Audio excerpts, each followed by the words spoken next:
تو میں آپ کو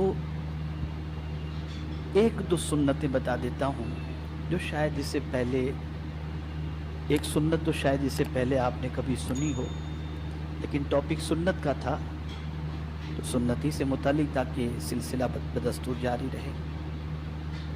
یہ جو صبح ہم اٹھتے ہیں نا، ہم پر نیند کا غلبہ رہتا ہے اور طبیعت چاہتی ہے تھوڑا اور سو جائیں، اٹھتے ہیں، برش کرتے ہیں، سب کچھ کرتے ہیں، تب بھی نیند جلدی سے جاتی نہیں ہے۔ کچھ لوگ بیڈ ٹی پی لیتے ہیں کہ ابھی نیند اڑ جائے گی، کچھ اخبار پڑھتے ہیں، کچھ سگریٹ کی عادی سگریٹ پیتے ہیں۔ حضور صلی اللہ علیہ وسلم کی اٹھنے کے بعد کی سنت کیا تھی، تاکہ آپ کو یہ محسوس ہو سکے کہ سرکار صلی اللہ علیہ وسلم میں چستی کیوں تھی، اور سستی سے حضور نے پناہ مانگی، اللہم انی اعوذ بک من العجز والکسل۔ سرکار کو سستی پسند نہیں تھی، اللہ کے رسول صلی اللہ علیہ وسلم نے پناہ مانگی۔ تو اس کا طریقہ یہ ہے کہ حضور صلی اللہ علیہ وسلم جب بیدار ہوتے تو اپنے دونوں ہاتھوں کی ہتھیلی سے اپنی آنکھوں کو پہلے اچھی طریقے سے مل لیا کرتے، اس سے نیند کا خمار ختم ہو جاتا ہے، خمار ختم ہو جاتا ہے۔ دوسری سنت، حضور صلی اللہ علیہ وسلم رات کو سوتے وقت مسواک کو اپنے سرہانے رکھا کرتے تھے، اور آنکھ ملنے کے بعد میرے آقا صلی اللہ علیہ وسلم مسواک کر لیا کرتے تھے۔ اب یہاں مسواک کے حوالے سے ایک حدیث آپ کے گوش گزار کر دوں کہ جو شخص یہ چاہتا ہو کہ اس کا خاتمہ ایمان پر ہو، تو فرمایا گیا جو مسواک کا عادی ہوگا اس کا خاتمہ انشاءاللہ ایمان ہی پر ہوگا۔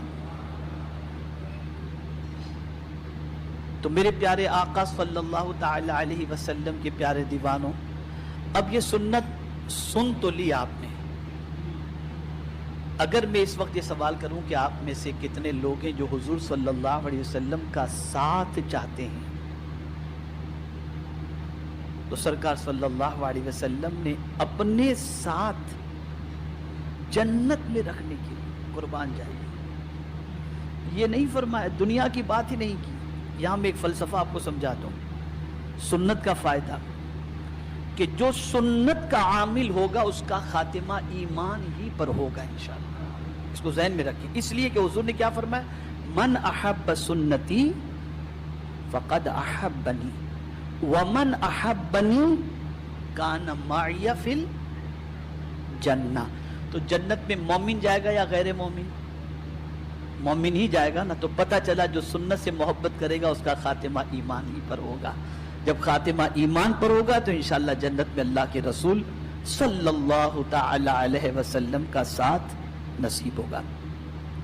میرے پیارے آقا صلی اللہ تعالی علیہ وسلم کے پیارے دیوانوں، آقا کریم رؤوف الرحیم علیہ التحیۃ والتسلیم کی سنتوں کا مجموعہ برکات سنت رسول صلی اللہ علیہ وسلم، یہ کتاب الحمدللہ بہت پہلے ترتیب دی جا چکی، جس کے اندر آقا کریم صلی اللہ علیہ وسلم کی حیات طیبہ کی مختلف ایسی سنتیں ہیں جن سنتوں کے بارے میں لوگوں کو معلومات بھی نہیں ہوتی۔ ان سنتوں کو سیکھیں، پڑھیں، اس پر عمل کی کوشش کریں۔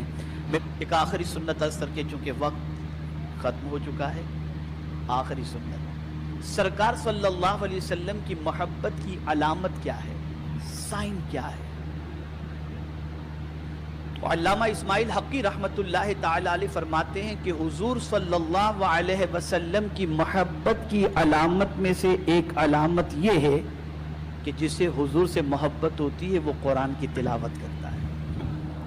قرآن کی کثرت سے تلاوت کرنا یہ بھی آپ صلی اللہ علیہ وسلم سے محبت کی ایک علامت ہے۔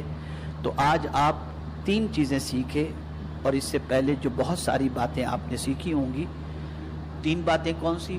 اٹھ کر کے مسواک کرنا اور اپنی آنکھوں کو اچھی طرح سے مسلنا، مسواک کو اپنے سرہانے رکھنا، اور تیسری چیز یہ ہے کہ قرآن مقدس کی تلاوت یہ حضور صلی اللہ علیہ وسلم کی محبت کی دلیل ہے۔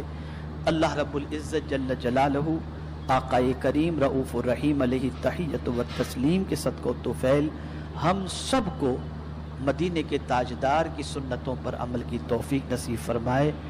یاد رکھیں، رسول اعظم صلی اللہ علیہ وسلم کی ادا میں ادا میں اتنے فائدے ہیں. مجھے یہاں پر ایک چیز یاد آ رہی ہے، جب یہاں پر سوائن فلو کے حوالے سے نیوز چینل پر بہت زیادہ بتایا جا رہا تھا کہ انڈیا میں سوائن فلو کے اتنے کیسز ہو گئے، سوائن فلو کے اتنے کیسز ہو گئے اور لوگ سوائن فلو کی وجہ سے مر رہے ہیں. تو سوائن فلو سے بچنے کے لیے کیا کرنا چاہیے؟ تو آپ کو حیرت ہوگی، میں دہلی ایئرپورٹ پر تھا اور ٹی وی پر نیوز چل رہا تھا، تو میں نیوز دیکھ رہا تھا تو نیچے ایک پٹی چل رہی تھی. اس پٹی کے اندر لکھا ہوا آ رہا تھا کہ سوائن فلو سے بچنے کا ایک طریقہ یہ ہے کہ کھانا کھانے سے پہلے جب ہاتھ دھویا جائے تو ہاتھ کو پوچھا نہ جائے، اس سے انسان سوائن فلو سے محفوظ رہے گا. میری آنکھوں میں اس وقت آنسو آ گئے. میں نے کہا کہ سائنس آج کہہ رہی ہے، مصطفیٰ جان رحمت نے 1400 سال پہلے بتایا تھا. اور ایک غلطی مسلمانوں کی، اس کو میں آپ کو کریکشن کر دوں، ایک غلطی مسلمانوں کی، جب سائنس کی ریسرچ کے ساتھ کوئی بات پیش کی جاتی ہے تو آدمی وہ ایسی بات ہے. سائنس آج بھی صحیح ہے، آج کل غلط بھی ہو سکتی ہے، پرسوں اس کی تحقیق کچھ کہے گی، نرسوں اس کی تحقیق کچھ کہے گی، لیکن مصطفیٰ جان رحمت نے جو کہہ دیا وہ ہو کر کے رہتا ہے. تو جب حضور صلی اللہ علیہ وسلم کا کوئی فرمان سنو تو اس کو دل و جان سے تسلیم کرو اور اس کے فائدے کو بھی یقینی طور پر اپنے سینے میں جگا دو.